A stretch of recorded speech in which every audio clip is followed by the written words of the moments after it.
Welcome to the Business Women Australia podcast show, the podcast that brings together industry leaders to discuss the latest trends, insights and strategies.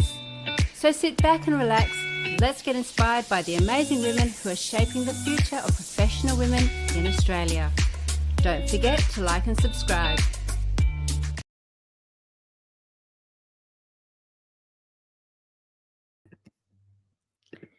Welcome to Business Women Australia's podcast show. I was waiting for my mic to come off unmute there, and I was very lucky that I checked it because I have been known to start my podcast on mute. But for those of you who listen to us, we are streaming live across YouTube, Meta, LinkedIn, and you'll also find us on Catch Up and your favourite podcast platform, whether that's Spotify or iTunes. And of course, we're on the Business Women Australia website, so you can find all our podcasts and our webinar recordings there available for you to watch when you're ready. I'd like to acknowledge the traditional owners on this beautiful Noongar Nation lands in which I'm sitting today and pay the deepest respect to elders past, present, and those emerging across the whole nation. Today, I'm delighted to have the very talented and wise Kerrie Nobes back on the show.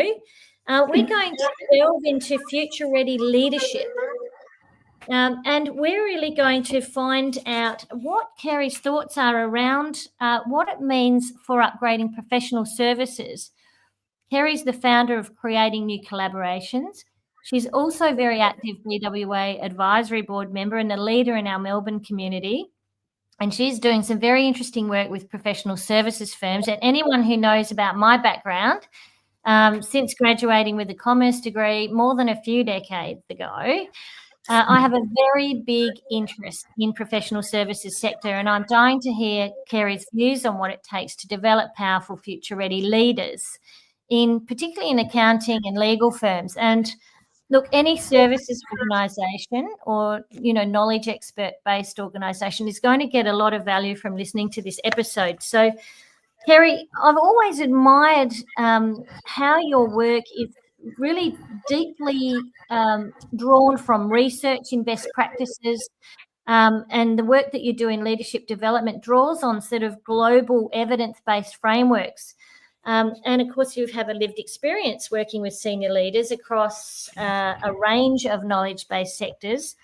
And I've seen you in action as a facilitator, as a trainer, as a leadership coach. In fact, you've done a bit of coaching on me, which is great, with me, I should say. And of course, you are one of Business Women Australia's most popular speakers. So tell me, let's kick off with some insights that you have about these trends that you're seeing in leadership development across accounting and legal firms right now.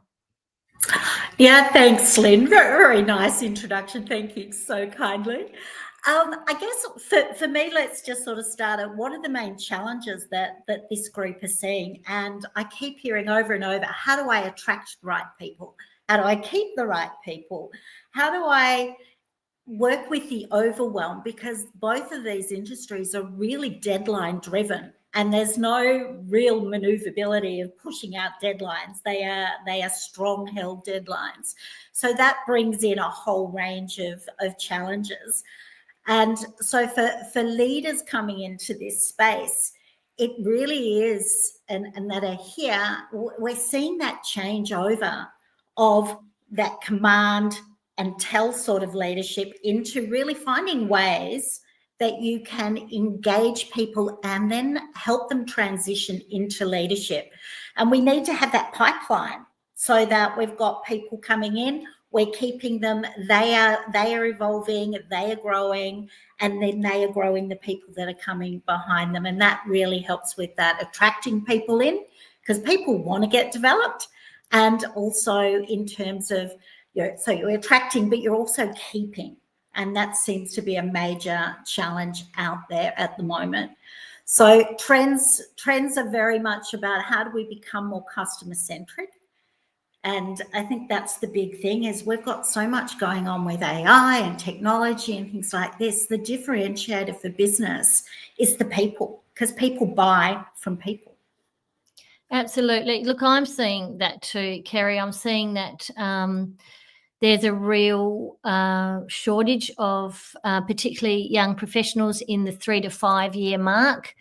A lot of them get out of university, crawl all over each other to get the grad roles, try and get into the firms that they, that align with, what they're looking for. But after sort of 3 years, when really they're really starting to become very useful to the firm and valuable as a resource, many of them are leaving the profession as well too, because they have an expectation around the kind of engagement that they are going to have in the organisation, rather than just being sort of slotted in, doing a job and having to count their hours and have all that sort of their billables, and then being sort of pulled over the line around, work in progress and having to write off their time. I mean, it's a tough environment for these very clever individuals. So, with that in mind, what are the things, why is the traditional form of leadership and management not relevant going forward? I mean, for command, you talk about command and tell or command and control, these sort of structures, they've served a really great purpose over the past. Yeah, it's really changing, I think, because, the past has been really hierarchical, and it has been, this is how you go about it. This is what I want you to do. This is how I want you to do it. And there hasn't been that space for people to bring themselves and the way they go about things.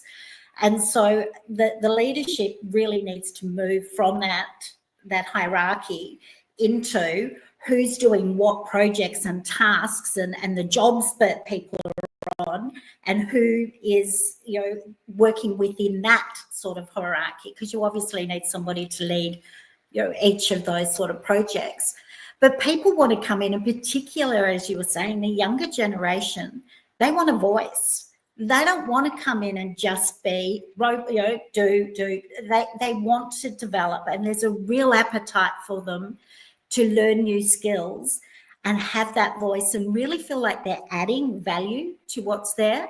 And the younger generation is so purpose-driven, and they really want to be part of something that makes sense and that they can contribute to. And I think that's where we get people changing over, where they're not getting the opportunity to have a voice. And the reality is that when we look at our customer base across all of these areas in finance and legal, you've got customers through the whole age group. So by discounting what somebody just because they're young, and not bringing that wisdom in, but also to just know that there's so many different ways of seeing the same situation. And so it's about the opportunities that come with this space if we bring all the wisdom in from the room of all of these people who have got experience of different levels. But then how can you drop that hierarchy and then start mentoring people and guiding people? And the thing that comes to me is that when I'm speaking to these senior leaders, they're so often overwhelmed, like they are burnt out. They're making all of these decisions. And if they can equip the more junior leaders to take some of that responsibility and to give somebody responsibility and accountability, you need them to have the capability to make decisions and not wait for decisions up the line. And the more you can drop that and have people take it, then it's less on the senior leaders. And they actually get to then think in terms of that big strategy and the networking, and how do I bring people in, and how do I strategize what it is we're offering and how we're doing it. So the big stuff that only senior leaders can do, they need to be doing that and not trying to have a hand over the whole lot. And particularly for smaller firms, I think that's a challenge, because they've come in and they've worked really hard to get there by fixing and offering solutions. And then as the firm builds, they need to let go of some of that control of the day-to-day and equip people to move forward and support them. Yeah, it's a real challenge in compliance-driven environments, because the opportunity cost of your team getting it wrong is massive, or the cost of it, if there's mistakes made. So I think that very strong compliance place does make it really challenging when we're talking about workflow. I think it's interesting sort of thinking about strategy and the big picture stuff as being, the work of the leaders at the top of the organisation in the management and director or partnership level. But, I think a lot of opportunities for the innovation and the ideas that come in from the younger guys are actually where they're very well placed. I think the workflows definitely, because they are of the compliance issues, need a little bit of that command and control and telling and making sure that, the training and that compliance piece of the work is strictly, carefully done so that people are equipped. And that's obviously where the training piece comes in. Kerrie, and you're a trainer, so, that's really important. But, I've seen a lot of great ideas coming from organisations at the lower level that don't get a place at the table because they're not in those roles yet. And that can be quite confronting for cultures where that thinking, that strategic thinking, that business development stuff is seen as being at those high levels. And then suddenly someone's gone through the organisation, worked their way up there, and they haven't had the chance to develop those skills because they haven't had access to that thinking. Yep. So it'd be interesting to see, as you facilitate more of these kinds of innovations inside organisations, whether or not they open up those opportunities to more of the young guns as they come through. Sorry, Lynn. I was just jumping in there because I think one of the things that really stands out for me in this area is that that compliance that you were talking about is so important, and regulations. But we need to equip people really early in their piece so that they get to see how that plays out. They get to understand how it looks and what it is. And I think often it gets sort of pushed until you're into a more leadership role, when I believe that, I came from a nursing background, for example. So by 20, I'm running a vascular unit of 26 patients. And people are really capable if they get the right skills and they get to understand what those regulations are and what the risks are and all of that. I think we need to give people more credit. And it's not that you're not going to oversee, because obviously you need somebody overseeing it. It's not just handing it over, but it's mentoring people. It's about allowing some of these junior leaders or junior staff even to be in the conversations with clients so that they can observe what's going on and they can learn what it is that they need to do. And then you have conversations as you come out of that. Well, why did I do X and what was this? And it's about creating on the job learning opportunities. And there's facilitated learning but when you look at adult learning, it's 70-20-10, like 70% is doing it on the job. And this is where we need senior leaders and emerging leaders to be working together to help that transition, because just because you're really good at accounting or law does not make you a leader of people. And there's a different skill set that steps in. So how have you seen that leadership evolution across legal and financial services in recent years, and how do you think that'll take shape going forward? Look, I think it's, the people I'm working with, it's quite exciting actually, because they are getting to step out of that traditional role. And the more senior, I think the more they need to have that, the personable connection and the branding, because they are the ones bringing in the new clients, and they are the ones that are really the face of the company and the firms. So it's really, for me, about finding what that level is. And we talk about leadership capabilities, like there are different things that each layer of an organization need to be able to do. Like some people are really on that, getting the things done. And as you say, there is some of that command required because we're teaching at the same time. And if we're teaching, we are telling. and showing and letting them experience. But then as we go up and we are now leading leaders, the skill set changes, and we now have to think about how do I equip that person to take hold and be able to, do that by themselves without depending on me. And that's what leadership is creating a space for people to be able to do what they do and take ownership of it. I don't know about you, Lynn, but I so often get I need my people to be accountable, and there's this accountability bit. But accountability is an internal motivation, and that's where we need to embrace the customer-centric sort of thing. And when we look at customers, there's internal customers and external customers. So your team is an internal customer, and we need to engage them, and we need to give them the opportunity to grow and to use their skill, and then they're all in. And then they become your brand ambassadors as well, because they go out and talk about how fabulous it is and what the firm is actually achieving. Yeah, you described that so well. And you, of course, facilitate these kind of conversations and co-develop leadership teams.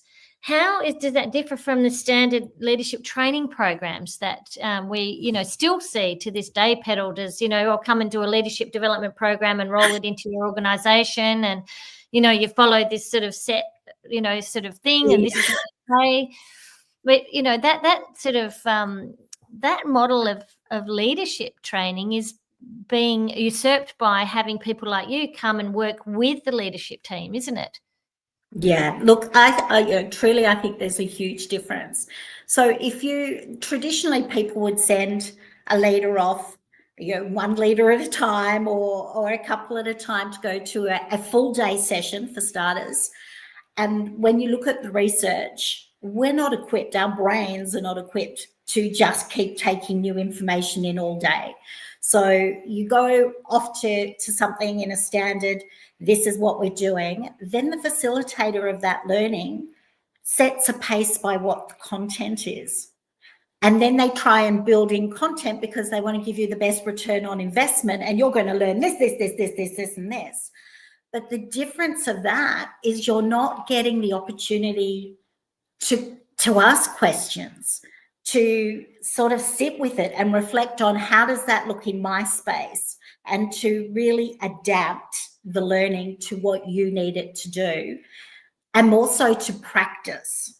So when you've got a facilitated learning that you're co-designing, like if I'm working with a client, then it's about what do you want your leaders to look like? For starters, what does success look like for you? What is it that this training is aimed at achieving? Because we need to know that before we start creating. But then what happens if you've got a facilitated learner is that it is that, a facilitation. It is, here is a strategy, or here is a tool or a model. How does that work for you? What can you do with that in your workplace and in your role? And we know that in this space, many of the people listening are blue-green in HBDI, in that thinking pattern where they're logical and they like to implement and put it to real life and not make it pie in the sky and conceptual. They want to know how, and they want to practice it. And if you haven't got learning that involves practicing a skill, we could talk feedback, if somebody doesn't get an opportunity to verbalize it and play with it and get the right wording for them and the comfort, when they go back to their workplace, they're not going to use it. Like it's going to be, well, I don't want to look like an idiot because I'm really unsure. And so it's that this tailored training gives you the opportunity to practice it, to get really comfortable with it so you can go and adapt it. And then the other big difference, I think, for doing things in-house is doing smaller bites.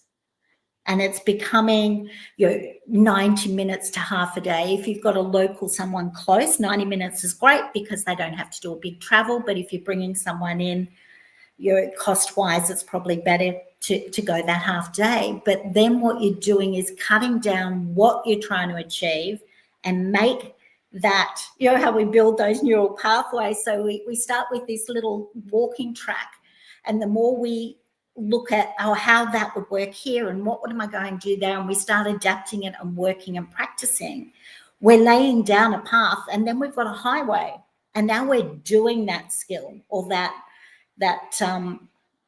capability, and we're not having to think about it consciously anymore. And then we bring in another bit of learning, and so it's this layered learning, and you know, coming back at regular intervals. What worked? What didn't? How are you going to adapt it?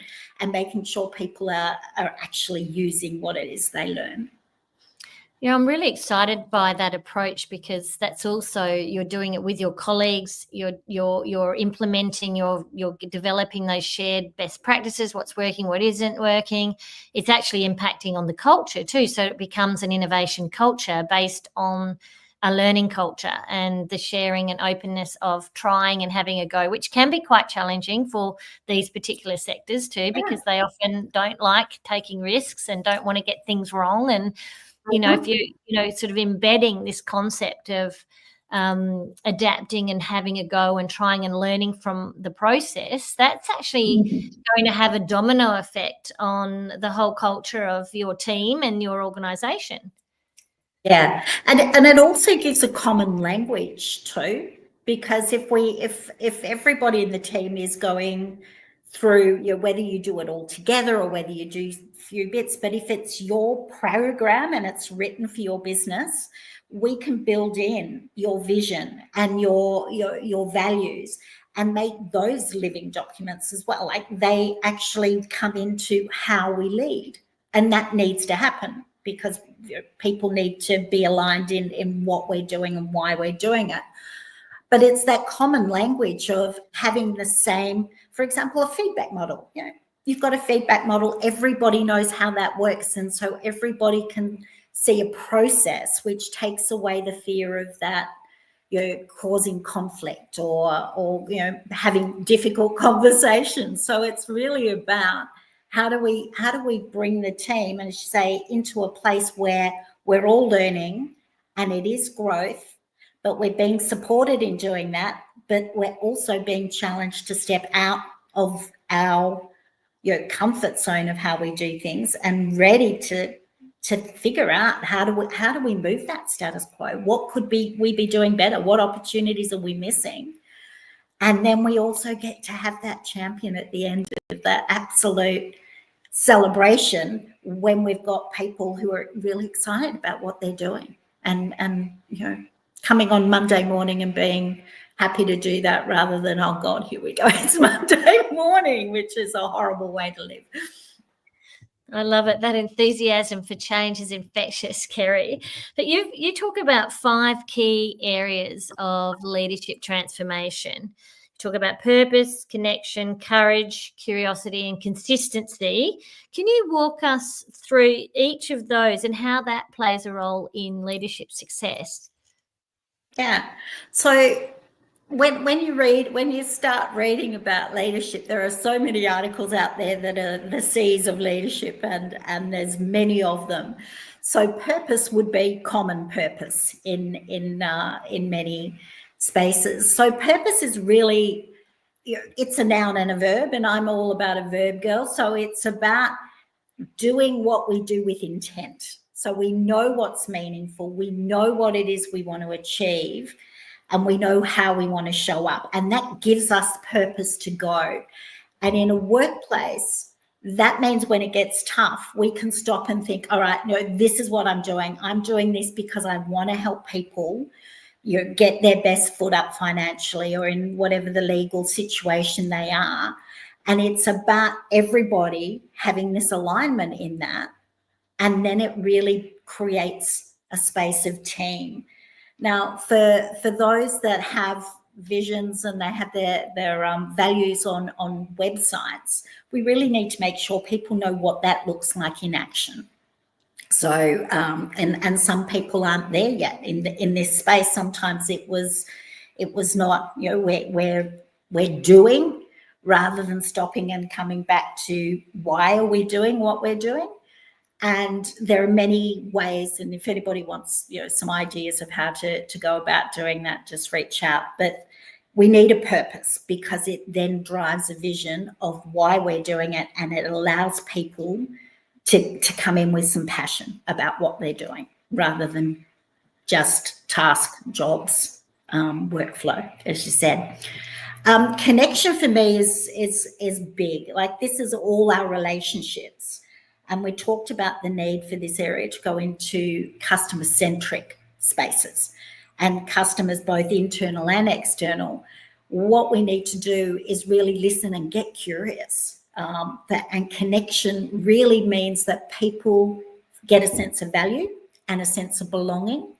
And for, when you think of finance, you start with somebody at their lower, when they start a job, and then they're becoming a family, and there's this whole progression of what they need from you. And if you've got connection and you can have those conversations of what's happening with your kids and what, and milestones, and really understanding that for your external customers, then they feel valued and cared for.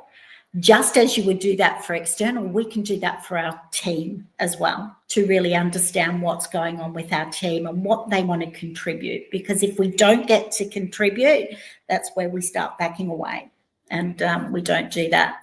So if you've got everybody in the same place, you can really navigate some of those complex situations, because people can start to have debate and respectful disagreement if you've got a good connection of trust. But if you don't have that, then people just put their head down and do. And so you really are at risk, because people won't tell you what's going right, but they also won't tell you what's going wrong. And so connection is so valuable. And leadership and situational leadership is now more about, how do I engage and understand and listen to people? What was our other one? Courage. Courage, being able to do what we have to do. So sometimes we know what should be done, and we can't quite bring ourselves to do it. It happens a lot in terms of avoiding conflict, or if somebody's not performing, how am I going to go about that? So I step away, and then the behaviours we don't call become okay. And so it's about courageous action, doing what needs to be done, even when it feels a bit icky. For me, speaking up, asking a question. If you think about the culture of an organisation, if they're the younger guns coming through, being prepared to put their hand up to do something that might be a stretch, asking, having an alternative point of view, but that underlying that, you need to have the safety inside your organisation, don't you, to be able to have that courage to yeah. So I mean, that's a whole nother topic, and we will do that another day. So about the curiosity and consistency pieces around those leadership success. Curiosity obviously is a big one, because that underpins a lot of not only strategic thinking, but also the curiosity in others. Genuine curiosity. Yeah, I'm with you. I think curiosity is the one that ties all of this together. We have to be curious about what we want to stand for. We have to be curious about what is the opportunity, and what are the things that we have to be courageous about doing, and curiosity of, when can I relinquish a bit of control? And it's moments. It's not relinquishing your control, but when can I allow others to step in and give something a go while they're being supported to do that. But it's also that we don't need to be right all the time, and we don't have to have answers. And I think that's a huge thing in leadership now, because back, it was leaders you went to for all the answers. And even if you have all the answers, I was so lucky really early in my career that I had a fabulous mentor, and she said, Kerrie, imagine if you ran a team meeting, and rather than telling them this stuff, you asked them, and then they told you. I was like, wow, that was mind-blowing. But that's the thing, is that people learn by offering up things, and then we're having a two-way conversation. And that's what leadership is allowing others to shine. Even though you've got the question, the answers, it's allowing somebody else to explore it and find it, because that's how we learn and embed learning. So that's curiosity. What is it that you know, Lynn? What can you bring to the party? How can I help you do what you're doing better? All of those things where we lower our assumptions of what people need from us create connection, and takes courage to do, because we're putting ourselves out there. And the Brene Brown, we're vulnerable if we're being curious, because some leaders may feel that if I don't have the answer and I ask somebody else, then I'll look like I don't know what I'm talking about. But people know what your skills are, and they appreciate the opportunity to grow and add value themselves. Yeah, I love that curiosity piece, and I think I have it as a value. I think because it's just relevant to every aspect of life and business, in terms of being, even I'm in a situation at the moment where I'm stepping down from and out of an organisation that I've been with for over 3 years. My team is developed. My 2IC is ready to go into the role, and all the things that I've been preparing and working for over the last 3.5 years are ready. But I'm curious about this feeling of sense of I'm not needed anymore, and this, all the ego sort of driven, bruising of they're actually going to be fine. They're probably going to be a lot better than I ever was in that role. And I'm really curious about myself. And I was thinking how BWA has changed my whole way of being. Once upon a time, I would have been on to the next thing, but I'm actually really sitting with this, and exploring myself and thinking about myself and what do I want to do next? Mm-hmm. Out of closing of one door becomes opportunities to actually, think about and allow and sit with possibilities and be curious about the future. But you talk about consistency as well. So consistency sounds to me like, almost the opposite to being adaptive. But what do you mean by consistency? Yeah, it's consistency in your approach. It's have you ever been to somewhere and you don't know if you got Jekyll or Hyde today? Consistency is where people know that you come from a space, and that's if you've got that common purpose and that's what's driving you, then you can use a growth mindset consistently.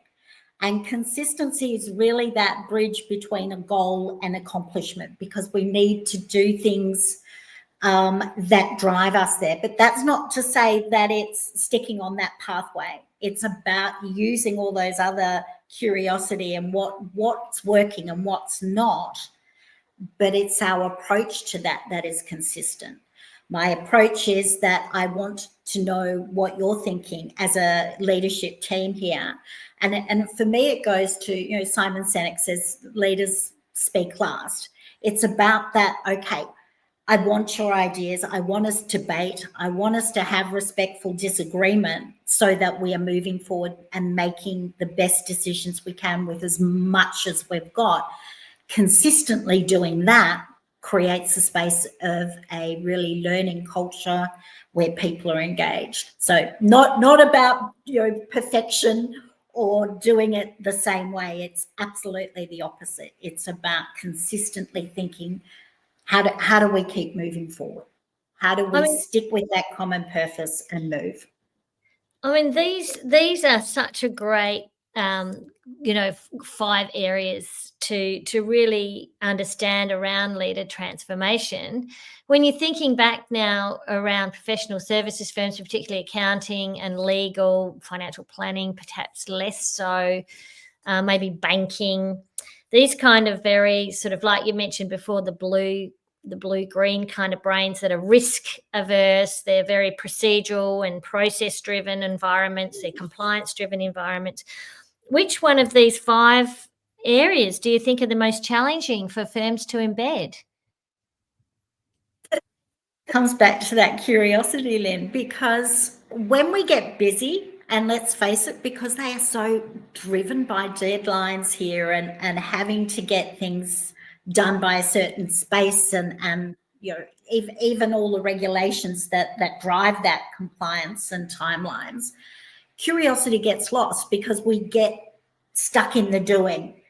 And so for me, that's where it ties them all together, and we need to make sure that as leaders that we give ourselves time to do what you're doing now and reflect. All right, what's been, how do we get here, what's our learning, and how do we move forward, and doing that in combination with your team so that you're all on the same page.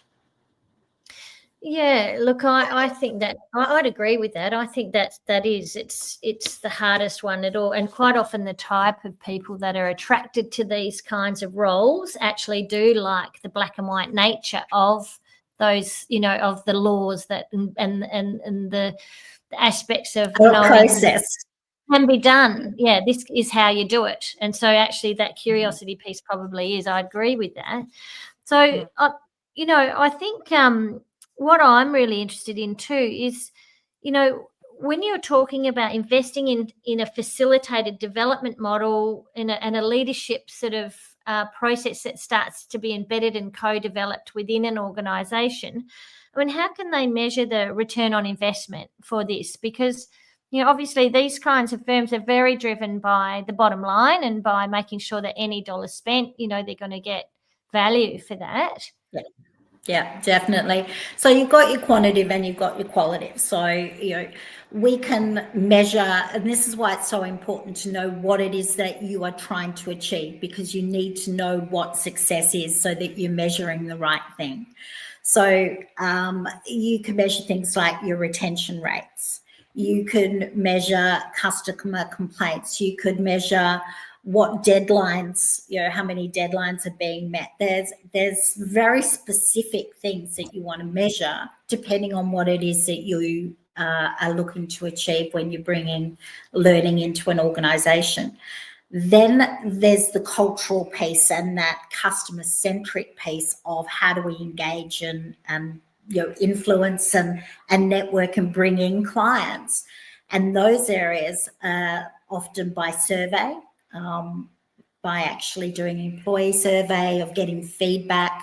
It's about what your leaders are doing in terms of their KPIs. We can create KPIs that are about using the right approach as opposed to just tasks and jobs. So it's building in formats that are going to give you the data that you want to make sure that you're getting that return. And so many ways they can go about it. Yeah, that's brilliant. I guess part of that co-development is obviously you would work with them around how do they want to measure that success. Yeah. And obviously, I'm thinking of the accounting firms and the law firms that I know, and they would want to be also looking at what the impact over time might be on billables, that there might be more time invested in things and it might look like a hit on billable time and having to write off time. But over definitely. Wanting to be seeing that it's not, and then it comes down to that consistency that, the broad scale, you can't measure these things in a short time frame. You really have to look at over 12 months, 2 years for those shifts and the benefits to be seen from this investment. Yeah, definitely. And you're right on the mark there with billing, because if, when I think of leadership, and if leadership isn't as engaging as it should be, and we're not being customer focused, then what people do is they procrastinate, which really affects what you're billing. If I take 10 hours to do something that should take me 1, then that's a huge impact. And you can measure productivity in your space, and you can measure that in a range of ways. And it's about setting up processes and collecting the right things.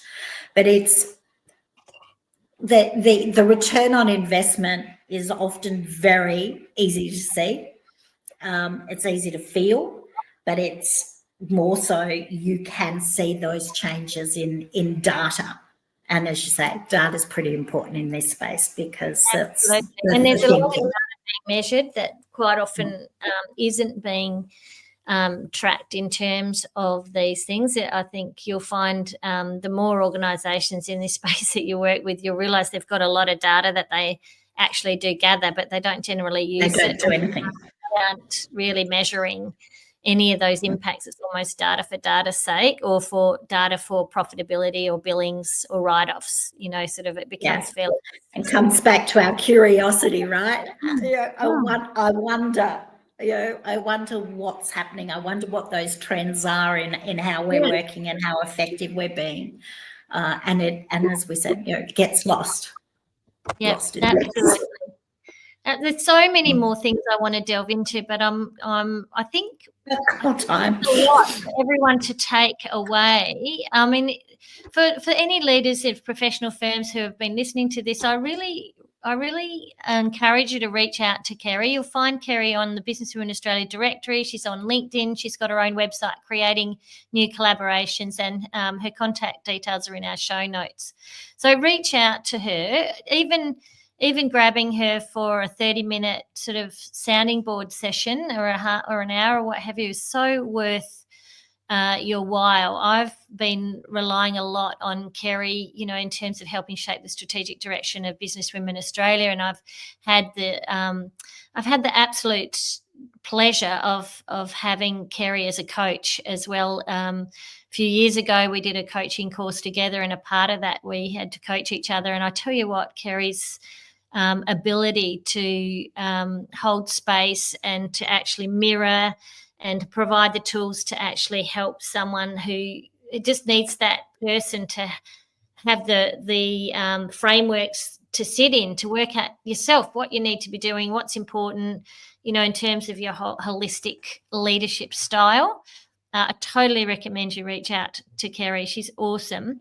Kerrie, let's finish on perhaps getting you to share with us one thing you wish more leaders in professional services would start doing today to future-proof their firm's leadership.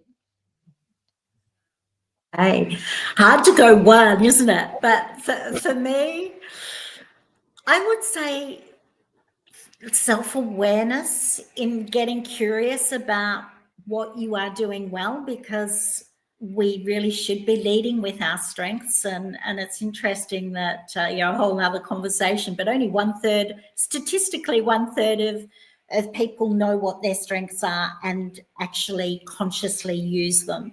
So by being self-aware, getting some data on what you're doing and what your impact is on those around you, if you do that, you're on your way, really, because it starts with self-awareness, knowing what our strengths are, knowing what our opportunities are, and what's working for me, what's not working for me, and then you can start creating those opportunities to grow yourself, and then you can look out to others. But it starts with us, starts with self.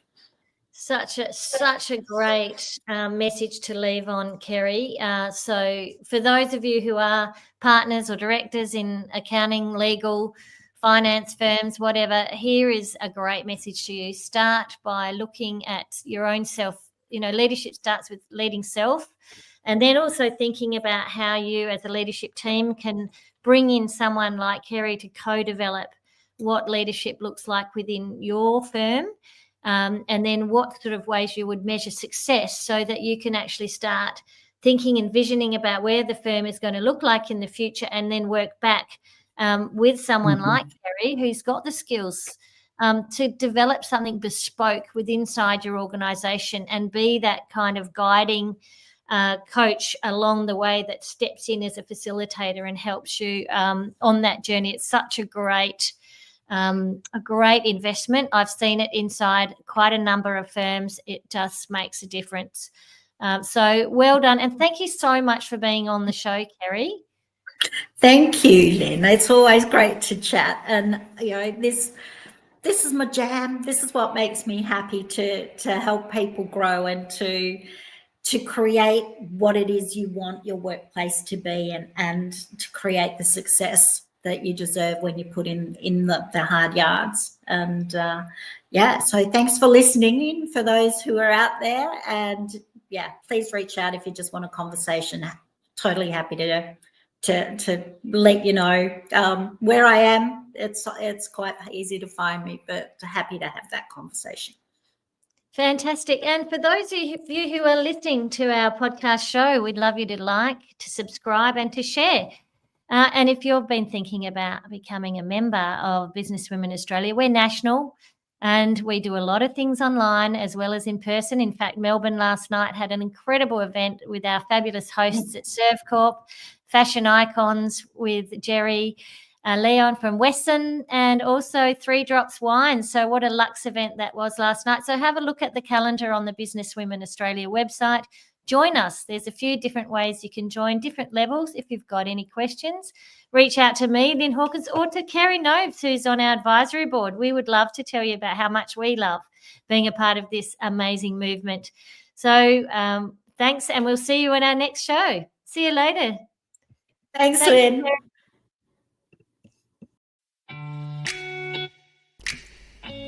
You have been listening to the Businesswomen Australia podcast show. We hope you've enjoyed today's episode and gained some valuable insights to empower you on your journey. Don't forget to comment, like and subscribe to stay updated in our latest episodes. And if you're not already a member of Businesswomen Australia, what are you waiting for? Head to our website today and join so that you can connect with a thriving community of inspiring women across Australia. Thank you for tuning in, and we'll catch you in the next episode.